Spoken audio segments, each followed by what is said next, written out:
Welcome to Fox Soul's Black Report. This is the space where we bring you Black America's headline news, views, and opinions. I'm Romeo. Hey there, I'm Brooke. I'm Demi. Peace and love, I'm Nielle. All right, soulmates, we do have a lot coming up for you today. The Minneapolis police chief is urging voters to reject replacing the police department. Find out what's going on there. Plus, the president has signed an order in an effort to improve education for Black American students. And we're talking voting rights. Advocates are suing Texas again. Find out what's going on there. Stacey Abrams' organization Fair Fight donates $1.3 million to help people pay off medical debts, and a civil rights pioneer seeks expungement of her 1955 arrest record. We have that and so much more because it's our voice and it's our truth. So let's talk about it.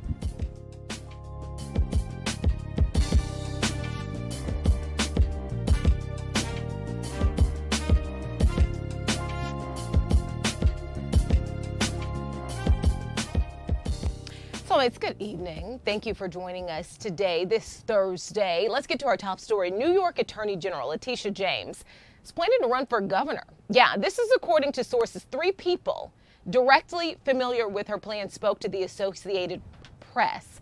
The AP is reporting that James is going to enter the race as a pretty strong candidate for the Democratic nomination just months after issuing a damning report that drove Andrew Cuomo from office in a sexual harassment scandal.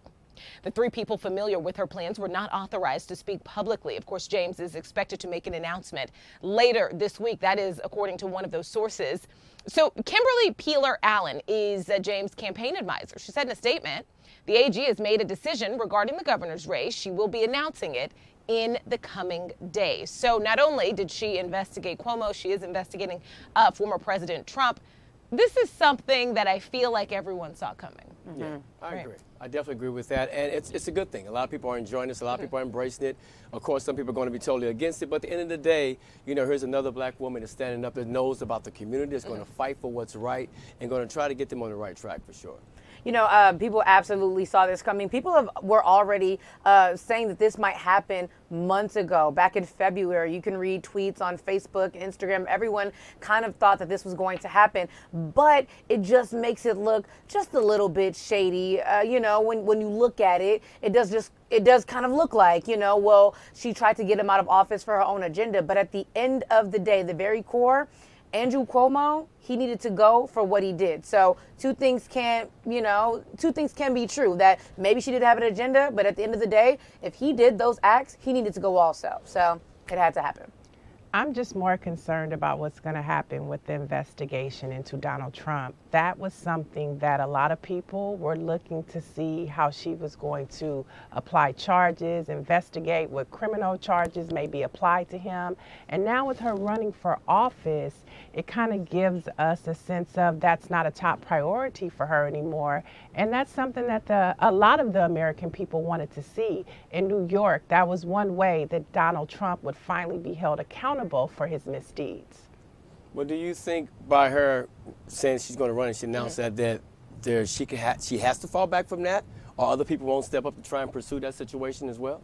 Well, when you're running for office, especially somebody like the seat of governor, it's going to take all your time. You're going to have to kiss babies. You're going to have to campaign. It takes a lot of your time and focus away. So yeah, all of the attention that, you know, she would have on this case, when she finally does, and if she does announce that she's running for governor, it's going to take a lot of the focus away because she's going to put all of her attention on winning that seat. And then also I think, too, as a woman fighting for women, you know, in the case against Cuomo, she probably, maybe she thought about it before, but also, hey, why not say, you know, I'm fighting for these women. And you know what? Hey, myself, I'm a Black woman. Why don't I just hop in the seat and get some things done at the end of the day, too? So I love it. We'll definitely be keeping you guys updated on this story as to what happens. And let's stay in New York for a minute. Days before the final votes are cast in an election likely to make him Manhattan's first Black district attorney, Alvin Bragg is showing just how different of a prosecutor he might be. Instead of stumping for votes all day, Leading up to the election, the Democrat is spending the last week of his campaign questioning New York police officers in a rare judicial inquiry into the 2014 police chokehold death of Eric Garner, whose pleas of "I can't breathe" became a rallying cry for the Black Lives Matter movement. Now, Bragg, a civil rights lawyer and former federal prosecutor, is representing Garner's mother as she presses the city for more police accountability for officers and commanders who were involved in Garner's death, none of whom were criminally charged. Now, this case is really catching a lot of attention nationally. One of the police officers said that he should not have arrested or applied charges to Garner. So just as they didn't see justice, the police officers, there's another level of accountability that's happening, and it's from somebody who is going to be that city's top cop. And so I think this is very interesting unfolding of a story, but also showing you how the criminal justice system can work. And if you don't get justice on one level, there's another level that you can pursue. Mm-hmm. There's an activist that I follow on Twitter, and excuse me for not being able to remember who it was, but they put something so intriguing about Alvin Bragg, and what they put was that he wants to address the public crisis of sexual violence, but instead of just addressing the crisis of sexual violence and making more mass incarceration, he wants to also address both. He wants to deliver just outcomes, but also utilize just processes, because this activist that I follow, and if I get a chance to find it before the end of the show, I'll make sure I let you guys know, says that prosecutors often fail to consider or address the root causes of sexual violence. All they do is they over-prosecute nonviolent crimes just to, help their winning record. So I really thought that was really awesome, trying to make sure both can go hand in hand. I definitely agree with that, and I would say this at the end of the day, it's a black man, right? That's out there trying to do the right thing, trying to change the face and the narrative and things that's been going on within that DA's office. So he wants to go in and make things right. He's also saying, while I'm attempting to do that, I'm going to still stand up and fight for what I believe was wrong. So we have to applaud him on that. And I think at the same time, that's why we're here at FOXSOUL's Black Report. We want to push the issue of saying we can be in these positions because it takes people like us to be in those positions to make change happen and make sure we get the right things done, always. Right. All right, Minneapolis Police Chief Madario Arredondo on Wednesday urged voters to reject the ballot question that will replace the city's police department, saying it would do nothing to address the issues laid bare with the death of last year of George Floyd.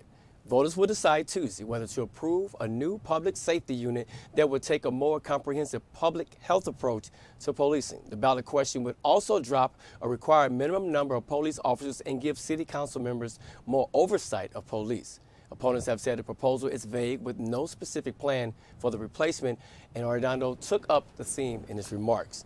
If we think about Minneapolis and what has happened, we know the city had a lot of murders. In 2019, they had 48. We know in 2020, they had 82. We know there is a problem there. We do know we want to get to a point when we talk about defunding the police or reforming police reform. We want to get to a point where when the phone rings, the right people show up. Someone has a mental issue. Someone shows up that can handle that. But now, if these people win this, and they oust that, how is it going to affect the city when it comes to policing during the transition? Well, it's interesting because I think this is a hard argument that he's going to have to make. So when it comes to your question, what is it going to look like? It makes me want to discuss what it looks like now, right? And so he's saying what we have now just needs to be rearranged. Give us more money. Don't take money away from us. Don't do things differently. And again, that is going to be a hard argument to make, because not only do you have George Floyd, which really helped spark and really pop off a conversation that had been happening, right? But he testified himself that there was an officer on his force that was not following protocol to the extent that someone was killed. A man lost his life. Not only that, this very same officer is facing other charges for something that happened before, and this officer remained on that very force. Darnella Frazier, we all kind of agree that we only know what happened to George Floyd that day because of her videotaping, right? Because of her iPhone. Because you remember the initial police report said a man died because of a medical issue. And it turns out that's not what happened, right? Her uncle, you remember her uncle, just months later, was killed by a police officer. That Minneapolis police officer facing charges now. That happened just last week. So you've got two really big cases, essentially, in some bit of a relation to the same young woman, just giving you an idea of how close to home it is. So another officer, and in that case, the officer was chasing an armed robbery suspect, and the prosecutor says he was not following proper protocol and simply ran into an innocent man driving on the road, and he lost his life based on that. And so you have those two incidents that people are saying, hey, this needs to change. We have the police officer saying, the police department saying, but you need us here to protect you. Let's talk about that. Mm-hmm. Because the current clearance rate for homicides in the city of Minneapolis is, I want to say it's at 69%. It's at 65%, excuse me. In 2019, it was 64%. Mm-hmm. In 2016, 2018, so before everybody was spending most of their time at home, it was 69%. And so it's not even, the idea is that the amount of crime that people are saying, hey, we need the officers here because they solve crimes, they prevent crimes. There is no evidence supporting that. Yeah. So he's got a tough argument to make. If it's going to be hard to say things need to stay the same. Yeah, that's true. Mm-hmm. Right. Like you said, when we saw George Floyd's death, and I mean so many deaths that we can go back to that we saw videos of. It is hard to be a black person in America right now and say that I don't feel safe. I got pulled over the other day. I didn't even feel safe getting pulled over. Like, for something small as touching my phone. It doesn't matter what it was for, but I was terrified getting pulled over. But I understand being black in America, you're afraid of police, but also it's hard being a black police officer. It's hard being black, and I have a cousin who's a police officer. He also has an obligation to his job as well. And so they want to, let everyone know, hey, you guys need us. But also it's really hard being black in America right now and feeling comfortable with having police around. So like you said, Brooke, it's going to be a really, really hard discussion and a really hard fight to prove that we actually need police around right now. The good part about this story is all eyes are on Minneapolis because the vote is in the hands of the people. Yeah. And people protested. People said they wanted justice. They said they wanted to reimagine what criminal justice looks like. Well, guess what? Now it's in the hands of the people, and the voters will decide. Mm-hmm. So whether we are for it or not, it is up to those people in that community, and this is what civic participation is all about. The power is in their hands, and I'm interested to see how they use it. Mm. So the latest back and forth in the race to be Virginia's next governor is centered on the value of teaching a Toni Morrison novel in Commonwealth schools, highlighting Republican Glenn Youngkin's attempt to make the culture wars around education the major issue of the race, as Democratic nominee Terry McAuliffe accuses him of using a racist dog whistle. According to CNN, Youngkin released an ongoing ad on Monday that featured Laura Murphy, a Fairfax County mother and conservative activist who spearheaded a campaign against Beloved, the 1987 Pulitzer Prize-winning novel. The campaign began after Murphy claimed it gave her son, a high school senior at the time, nightmares. The Youngkin ad has set off the latest back and forth between his campaign and McAuliffe in what is shaping up to be the most closely watched election of the year. Polls have the race as a dead heat, and top Democrats, including Biden and former President Barack Obama, have rallied to support McAuliffe. Everyone has been rallying to support McAuliffe, and when I say everyone,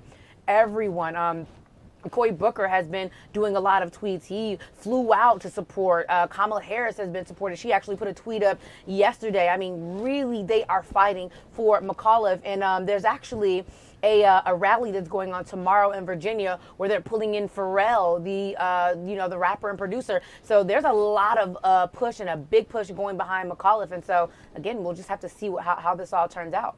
You know what's interesting is as you pointed out, Demi, this ad has kind of brought back an old story because her campaign against Beloved happened back in 2013. Mm-hmm. So this has been the energy this whole time. And I think that there's a strong argument to make that Beloved should give you nightmares. It's a book that really deconstructs how devastating slavery was. It should give everybody nightmares.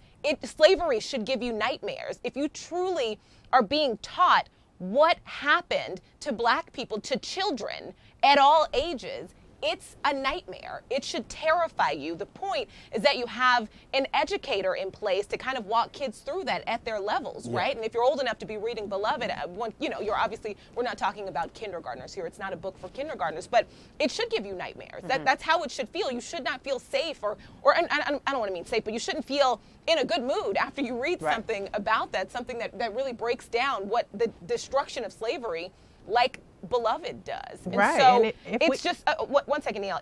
Sure. I think the point is that where's the argument here? It's supposed to be scary. It's supposed to be horrifying, and it goes to show how we are not accurately teaching the horrors of our history.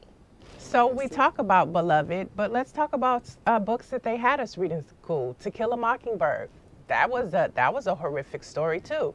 The Great Gatsby. So it's interesting how we can read To Kill a Mockingbird, The Great Gatsby, but Beloved is a problem. And this just goes back to the whole talking point that the Republicans have been good at selling, which is critical race theory, which is a response to Nicole Hannah-Jones's 1619 project. That was supposed to be taught in our U.S. education system. And when that happened, you got this term that is not really a term used in our general U.S. education system from K to 12th grade, which is critical race theory. So we know that this is just something that this candidate is doing in Virginia to stir up the Republican base and to get them all scared. But if we can read The Great Gatsby, To Kill a Mockingbird, and the Outsiders, we definitely should be able to read authors of Black descent to tell the stories in history of Black Americans. Mm-hmm. That is so true. And I just want to put this out there because we haven't talked about that. There's rumor that Trump may show up. Would that be enough to help?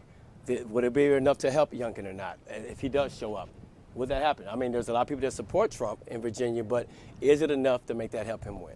It's interesting. Will it hurt? Yeah, we'll find out. Yeah, we sure will. All right, President Joe Biden recently signed an executive order setting up 2 commissions within the Department of Education to improve education for Black students. So Yahoo News is reporting one commission will be assigned to raise awareness around challenges for Black students and increase Black children's access to high-quality early childhood programs, among other projects. The White House is saying the second panel will make recommendations to the president about educational equity and economic opportunity for the Black community. The executive order is hoping to make good on a Biden campaign promise to expand access to high-quality education and tackle racial inequity in the education system. And so it's interesting to see this happening while all of this is still happening. Just even having these 2 stories there back to back is kind of an interesting idea of like what's happening federally or what's being talked about federally. Because again, this is a commission. This is just the beginning of a conversation. There's action happening on the other side of this right now, currently. And the president is at a place right now where he really does need to be able to keep some promises. Absolutely, Brooke. I am so glad that you said that because that has been the biggest issue that I've been having lately. I have nothing terribly wrong to say about Joe Biden besides give us $50,000 in student loan debt. But besides that, you know, he hasn't been kind of giving us a lot of the promises that he said that he was going to deliver on. And I feel positive, I feel optimistic rather, that he is going to try to make right on those and try to check some things off the list because, again, he's not just the average person. I know he has a lot going on, but there are so many disparities that we, the Black American people, have been going through for years. Activists have been fighting for years. We are just now getting around to talking about how deadly the disparity in healthcare is for Black women is, and I'm so happy that now we're getting around to talking about the disparity and making it a top priority on our list of, you know, topics, talking about the disparity in education for Black people. I forgot where it was, what we were talking about. It was a story about, I forgot, about like AP math or AP, like, you know, special classes, and how we didn't have access to those next level classes like in high school. We didn't have access to those. I know I wasn't. The majority of the people that were in those were the white kids and a sprinkle of Black kids. So I'm happy that we're talking about the disparities in the education system with our people now. Yeah, we want to make that right. Because even growing up, you know, I lived in a neighborhood where the education wasn't that great, and that's why my mom moved me to the county. But it shouldn't have to be like that, right? We should be able to get the same education no matter where you live. It should be based on your income or what your family's worth or what the value is. Kids should not suffer from that. And that was the reason why we moved to a different neighborhood so I can get a better education. But now let's try and make it right to where you're living right now, your zip code, your block, you can still get the same education as someone else. Yeah, well, I'm just waiting for him to do something about voting rights. This is a great EO that he signed, but let's get on those voting rights, President Biden.